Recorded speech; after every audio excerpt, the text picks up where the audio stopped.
का वो बेटा 20 दिन उसकी शादी को हुए और 21वें दिन वो करगिल की चोटी पे युद्ध के लिए चला गया। वहां से उसने एक खत लिखा, एक चिट्ठी लिखी अपने उस महबूबा के नाम, जिससे उसने 21 दिन पहले फेरे लिए। ये अलग बात है चिट्ठी इतना लेट गांव में आई कि उससे पहले तिरंगे में लिपट के उसका शव गांव में आया। मैंने उस चिट्ठी को खोला और उसमें एक शेर लिखा था। मैंने रोते रोते उसे पढ़ा और पढ़ते पढ़ते मैं रोया। उसने लिखा, यूं तो तुम्हारे इश्क पर ये जान भी कुर्बान है।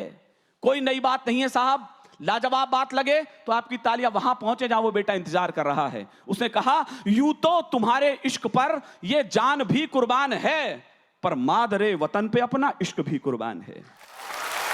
पर मादरे वतन पे अपना इश्क भी कुर्बान है, पर मादरे वतन पे अपना इश्क भी कुर्बान है। बस एक छोटी सी चिट्ठी है, घर के तमाम लोगों के नाम उसने लिखी है। 3 मिनट की कविता है। मैं कोशिश करूंगा कि 2 मिनट बाद आपके कानों से प्रवेश करूं और आंखों के रास्ते से बाहर निकल आऊं, मेरी कोशिश रहेगी। कल्पना करें टाइगर हिल है, उस पर एक सैनिक है और एक खत अपने घर वालों के नाम लिख रहा है। मां तुम्हारा लाडला रण में अभी घायल हुआ है। कविता की पंक्ति पंक्ति पर मैं ध्यान चाहता हूं। यदि आप कविता के समीक्षक लोग यहां बैठे हों तो इसके हर शब्द का आप अनुवाद भी करिएगा कि मां तुम्हारा लाडला रण में अभी घायल हुआ है, पर देख उसकी वीरता खुद शत्रु भी कायल हुआ है। रक्त की होली रचाए मैं प्रलय कर दिख रहा हूं, रक्त की होली रचाए मैं प्रलय कर दिख रहा हूं। मां उसी शोणित से तुमको पत्र अंतिम लिख रहा हूं, मां उसी शोणित से तुमको पत्र अंतिम लिख रहा हूं। युद्ध था भीषण मगर न इंच भी पीछे हटा हूं। कहां है कविता के पार की, मुझे इस बार पता लग जाएगा। युद्ध था भीषण मगर न इंच भी पीछे हटा हूं। मां तुम्हारी थी शपथ मैं आज इंचों में कटा हूं। मां तुम्हारी थी शपथ मैं आज इंचों में कटा हूं। एक गोली वक्ष पर कुछ देर पहले ही लगी है। मां कसम दी थी जो तुमने आज मैंने पूर्ण की है। तो छा रहा है सामने लो आंख के आगे अंधेरा, पर उसी में दिख रहा है मां मुझे नूतन सवेरा। कह रहे हैं शत्रु भी मैं जिस तरह पैदा हुआ हूं, लग रहा है सिंघनी की कोख से पैदा हुआ हूं। लग रहा है सिंघनी की कोख से पैदा हुआ हूं। मुझे अच्छा लगा आपने कविता को संभाला। लग रहा हूं सिंघनी की कोख से पैदा हुआ हूं। ये न समझो मां कि मैं चिरनींद लेने जा रहा हूं। ये तो हर किसी ने कहा कि सैनिक चिरनिद्रा में खो गया। मीडिया से लेकर हमारे कवियों तक के एक ही वाक्य तक सैनिक चिरनिद्रा में खो गया। ये न समझो मां कि मैं चिरनींद लेने जा रहा हूं, मैं तुम्हारी कोख से फिर जन्म लेने आ रहा हूं। वाह वाह। मैं तुम्हारी कोख से फिर जन्म लेने आ रहा हूं, मैं तुम्हारी कोख से फिर जन्म लेने आ रहा हूं। 2 लाइन पिता को लिखता है। सुनता हूं वो पिता सौभाग्यशाली होते हैं जिनकी अर्थी को उनके बेटे कंधा देते हैं। इतिहास में पहली बार हमारे जवान बेटे की अर्थियों को हमारे पिताओं ने, दादाओं ने कंधे दिए, मुखाग्नियां दी। कैसा लगा होगा उस पिता को जिसने अपने जवान बेटे की अर्थी उठाई होगी। 2 पंक्तियां आंसू रोक करके सुनिएगा।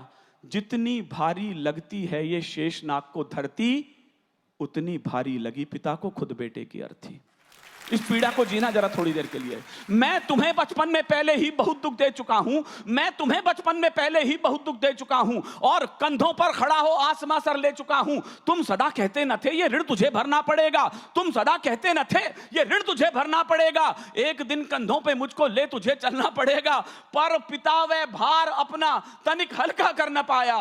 तुम मुझे करना क्षमा मैं पितृण को भर न पाया, तुम मुझे करना क्षमा मैं पितृण को भर न पाया। ओ पिता यह प्रश्न मुझको आज तक भी खा रहा है, ओ पिता यह प्रश्न मुझको आज तक भी खा रहा है।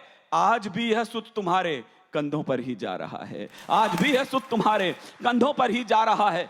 2 पंक्ति भाई को लिखता है। मेरा छोटा भाई राहुल यहां बैठा है, बहुत अच्छा शिल्प का कवि है। ये 2 लाइन मैं उसे सौंपता हूं। मैंने भाई का नाम युद्ध भूमि से उठाया, ये इसकी विशेषता है। सुन अनुज रणवीर गोली बाह में जब आसमाई। भाई कब याद आता है, क्यों याद आता है? सुन अनुज रणवीर गोली बाह में जब आसमाई। ओ मेरी बाईं भुजा उस वक्त तेरी याद आई, ओ मेरी बाईं भुजा उस वक्त तेरी याद आई। मैं तुझे बाहों से अब आकाश दे सकता नहीं हूं, बचपन में खिलाया होता है। मैं तुझे बाहों से अब आकाश दे सकता नहीं हूं, लौट कर भी आऊंगा विश्वास दे सकता नहीं हूं, पर अनुज विश्वास रखना। अब आपके पौरुष की तालियां उठे उस सैनिक के लिए। पर अनुज विश्वास रखना मैं नहीं थक कर पड़ूंगा, तुम भरोसा पूर्ण रखना सांस अंतिम तक लड़ूंगा। तुम भरोसा पूर्ण रखना सांस अंतिम तक लड़ूंगा, तुम भरोसा पूर्ण रखना सांस अंतिम तक लड़ूंगा। अब तुम्ही को सौंपता हूं बस बहिन का ध्यान रखना। कविता बारीक होती है, आंसुओं की यात्रा चाहती है, एक भी आंसू छलके उसे छलकने दीजिएगा। अब तुम्ही को सौंपता हूं बस बहिन का ध्यान रखना, जब पड़े उसको जरूरत वक्त पर सम्मान करना। तुम उसे कहना कि रक्षा पर्व जब भी आएगा भाई अंबर में नजर आशीष देता आएगा। तुम उसे कहना कि रक्षा पर्व जब भी आएगा, भाई अंबर में नजर। और अंतिम लाइन पत्नी से कहता है, मेरी मान्यता है रिश्ते की सारी डोर चिता की राख पर जल जाती होंगी, टूट जाती होंगी, लेकिन पत्नी की पीड़ाएं 7 जन्मों तक चली जाती हैं।